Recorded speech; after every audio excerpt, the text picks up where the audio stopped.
3 xonali domni puliga sizlar uchun 2 sotuvdan iborat 4 xonali kottejni obzorini qilib beraman. Qaranglar, kirganimizda koridor, birinchi xonadan boshlaymiz. Birinchi xonamiz mana zal. Qaranglar, remontlari yaxshi holatda turibdi.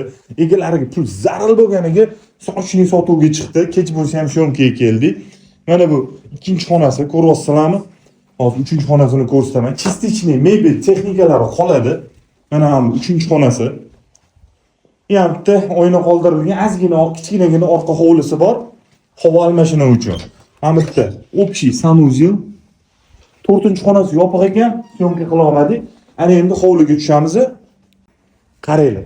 Akkuratni shinamgina kichkinagina o'zini hovlisi bor. Zeleniy zona, ham tapchallar turibdi. Domda bunaqa obstanovka yo'q, yozda maza qilib o'tirsanglar bo'ladi. Ugilda hovli uchun sanuzel. Mana oshxonaga kiramiz. Mana oshxonani ham qaranglar, akkuratni bo'lib turibdi. Ko'ryapsizlar? Chotki. Toshkent tumani Pobedada joylashgan. Toshmi postdan 6 kilometr kirganda $70 ming baholaymiz. Ya'ni ozgina sunnatiga o'tiladigan joylari bor. Kimga shu xonadon ma'qul kelsa, pastda barcha ma'lumotlarni qoldiraman.